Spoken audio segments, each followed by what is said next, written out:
Welcome to Your Fantastic Mind. I'm Jay Watson. This is a show where we explore the mysteries and the science of the amazing human brain. Jamie Dupree has been a radio news correspondent for over 30 years. He's covered politics in our nation's capital most of that time. And then 2 years ago, he lost his voice, the very tool that helped him make a living. Since then, he has been on a journey to get his voice and his old life back. Let me say it this way. I think Chairman Gowdy's initial assessment is accurate. When you've done something for 32 years, there's an automatic rhythm, one in which your feet know the way, because they've walked these sidewalks, these stairs, these hallways, thousands of times. It is this familiar routine in a career that breeds expertise and burnout. In Jamie Dupree's case, all he has ever wanted to do is exactly this. Digging through all the details on healthcare reform. A radio news correspondent for Cox Radio based in Washington, D.C. That I didn't think he needed to do. He should just let it go. Thank you all for being here. This is... Dupree has covered the United States Congress and politics under 6 different presidents. In the basement of the Russell Federal Building, Dupree and other journalists await politicians coming and going from the Capitol. Dupree doesn't ask Senator Lindsey Graham a question, and this is why. Every day I get up and I hope that overnight it has solved. 2.5 years ago, this 55-year-old married dad of 3 kids lost his voice. 24 experts and thousands of miles traveled around the country later, he is still searching for answers and treatment that will work. During the time, it got worse and worse and worse. Dupree has flown to Atlanta to see neurologist Dr. Hyder Jinnah at Emory Brain Health. All right, good. Open and close your hands for me. Just walk naturally. Okay, I'm just going to put my finger on your chin. I'm going to touch my finger with this. Touch your nose. Go back and forth. Stop right there. Dupree does well on tests not involving speech. Good. Come on back. I want you to say a few things for me. We mow our lawn every year. No. We mow our lawn every year. He has a problem that falls in the category of disorders known as the dystonias. Somehow the brain gets the signal wrong and it sort of overdoes the movement. So the muscles contract too strong, they occasionally go into spasm. He had Mr. Dupree, when he speaks, his tongue is doing way more than it should. It's contracting, it's going up, it's going out, it's going down, and it shouldn't be doing all that stuff. Dystonia is the 3rd most common movement disorder behind tremor and Parkinson's disease. But Jamie's dystonia is rare and difficult to treat. Scientists know that dystonia begins in the regions of the brain involved in movement control. This motor circuit includes the motor cortex, cerebellum, and basal ganglia. Exactly where dystonia begins is not known. It can be genetic and sometimes triggered by an event. In Jamie's case, he got sick on a family vacation to England and says it morphed into a heart event and a trip to the ER when he got back home. After that, his voice faded away. We believe that it's something you were born with, a tendency to be at risk for this. But you weren't going to develop the problem until you got exposed to something else, which could have been that virus. And then those two things together are what triggered the evolution of the problem. So it's not the virus by itself. People like Dupree, who use their voice a lot, develop this type of dystonia more often. Again, it's a bit of a mystery, but it's something about repetitive use that can predispose things to go awry. An expert patient at this point, Dupree asked Dr. Jinnah for the bottom line. Yeah, so the bottom line is that I would call this a segmental dystonia that involves your voice box, your pharynx, and probably your tongue and lips as well. And this problem is challenging to treat with any of the available options. These options would include medicines, and there are a few others we could try. botulinum toxin injections into the tongue, and deep brain stimulation surgery. So those are the three options that we would have that we might want to try. Dupree opts to have botulinum toxin injections. The most common botulinum toxin is Botox.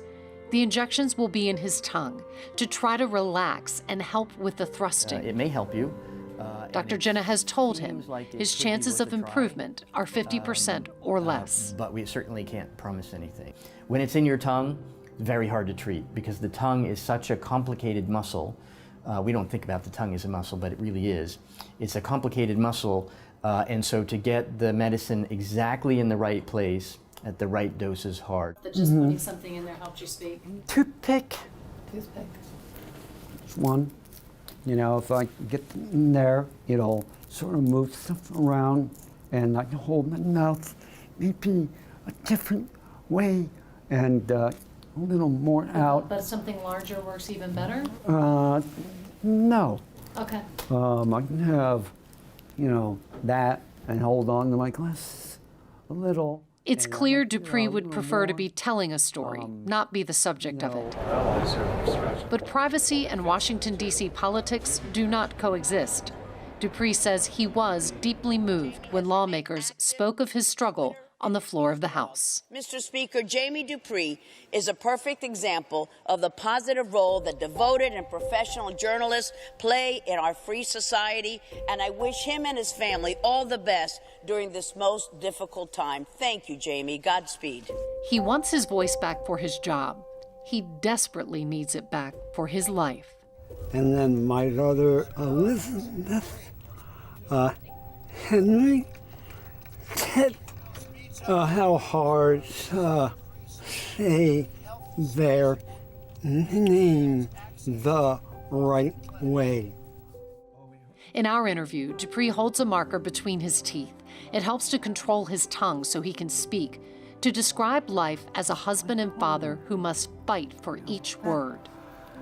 Anyone who has children, you want to talk to them and give them advice and help. It's hard to do when you go, yes, no, oh, wow, well. He has learned to trick his misfiring brain. Yeah, you know, if I try to talk like a muppet, I can get a little more out. But it never works for long. There is one tiny area of his life that has improved. My golf game has improved by 2 shots a year. Why? Well, I don't talk to anyone that I'm playing with, so I'm more focused. WSB Washington correspondent Jamie Dupree. One thrilling development is Jamie 2.0. A Scottish company sifted through years of his archived audio and built a voice. He writes his stories, and his new voice delivers them. He is back on the airwaves. Maryland, as the justices left open the underlying issue of the partisan drawing of legislative district lines. Be sure and check out Jamie's blog at WSBRadio.com, where you can also read more about Jamie's new voice. WSB News Time coming up on the 11:01. We have 82 degrees on Peachtree Street. Hot and muggy. Feel good? Damn, that's good. That's good. Still, the most painful moments can come from trying to do the simplest things, like talk to a friend. I call, every once in a while, I call a friend on the phone, and they can't believe that I'm calling them. And I get off the phone and cry, because all I want to do is talk. And the odd part is that when I cry, I talk better.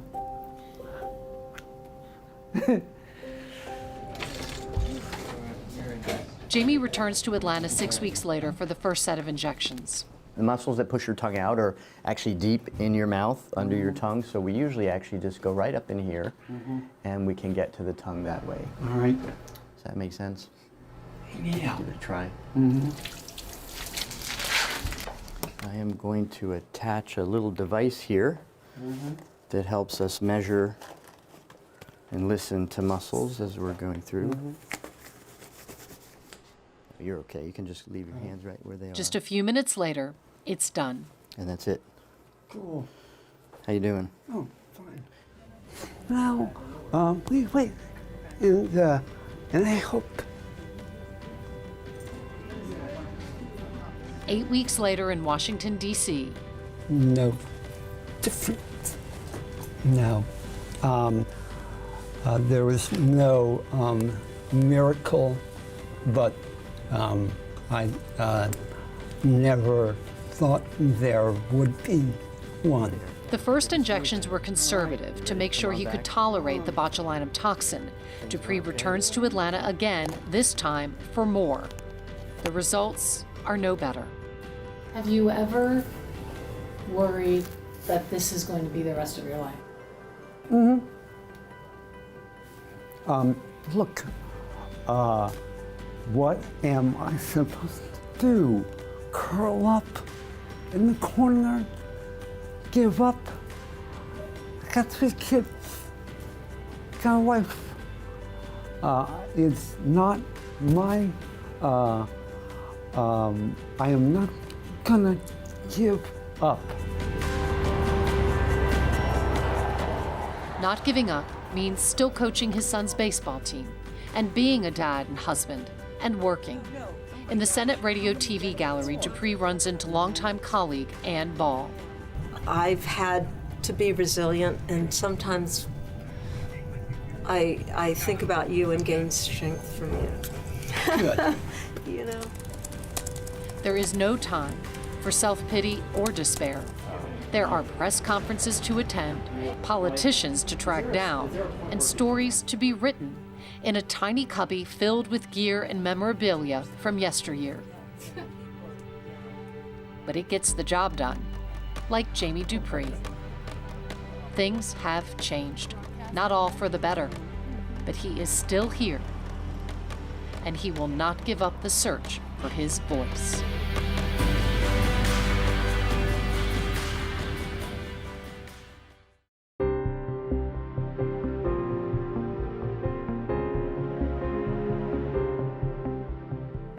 I am the chief of the Human Motor Control Section at the National Institute of Neurological Disorders and Stroke. So we're going to be talking about focal dystonias. Focal means that it's just one place in the body. Dystonia involves abnormal muscle spasms that lead to distorted postures and abnormal motor control. And these focal dystonias can involve different parts of the body. One of my principal interests has been focal dystonia of the hand. One of the most common is writer's cramp, because people tend to write a lot. And another common disorder is different types of musician's cramp, particularly piano cramp. And again, the frequency of these focal dystonias of the hand relate to a certain extent to the frequency of what people do. Writer's cramp is most common because most people write.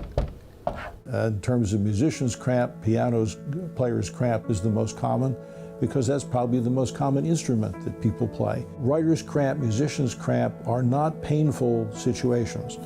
It appears in the patients as a motor control problem. They feel they lose control of their hand as they're doing an activity, but it doesn't hurt. It isn't painful. Writer's cramp or musician's cramp is a cramp in the brain. It's not a cramp in the muscle. Focal dystonia is a problem of the brain, and specifically the brain's control of the muscles.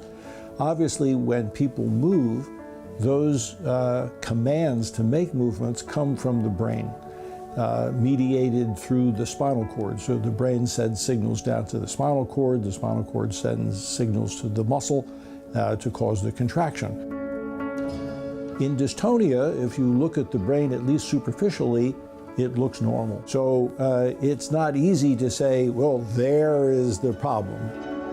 We can see that there are abnormalities in the basal ganglia. These are the deep nuclei in the brain. And we have evidence, for example, that there is an abnormality of dopamine release in the basal ganglia with movement. There are abnormalities also in other neurotransmitter systems, such as GABA, which is an inhibitory neurotransmitter.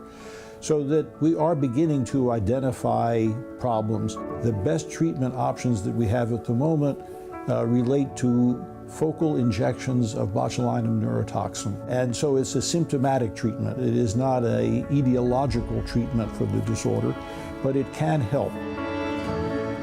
There are some people that are probably predisposed to this. Dystonia, like almost anything else, is not a single cause. There are probably multiple causes.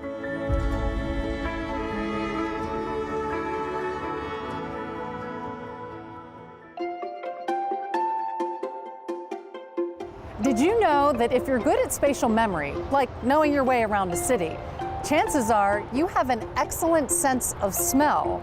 Researchers at McGill University in Canada had study participants take a tour through a virtual city and find direct routes between landmarks. Then they had these 57 participants identify 40 different smells, everything from basil to cinnamon to strawberries. Well, it turns out the people who were best at navigating were also best at identifying those different smells. And that's because similar regions in the brain, the hippocampus and the medial orbital frontal cortex, are both involved in these seemingly different activities. It builds on a theory that the reason our sense of smell evolved is for navigation, since animals rely on their sense of smell to find food and avoid predators. What makes for a great doctor? Well, some might say a good bedside manner. Others might say a brilliant mind is critically important.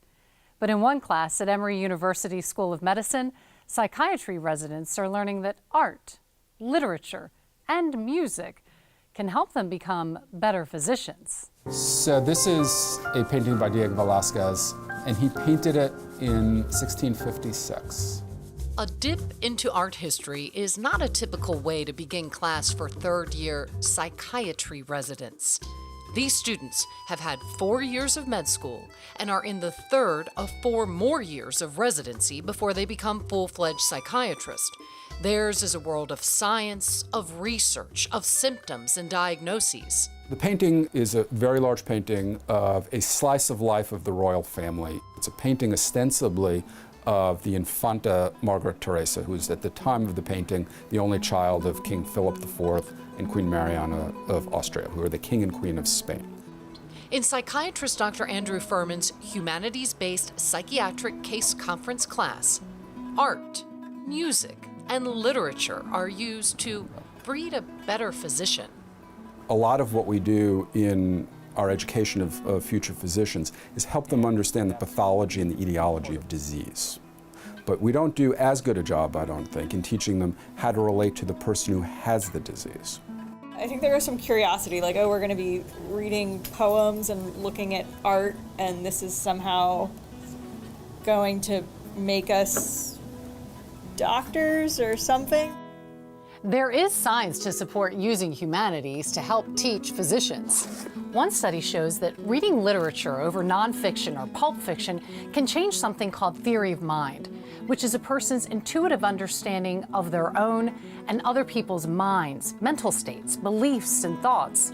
Basically, it helps us understand ourselves and others on a deeper level.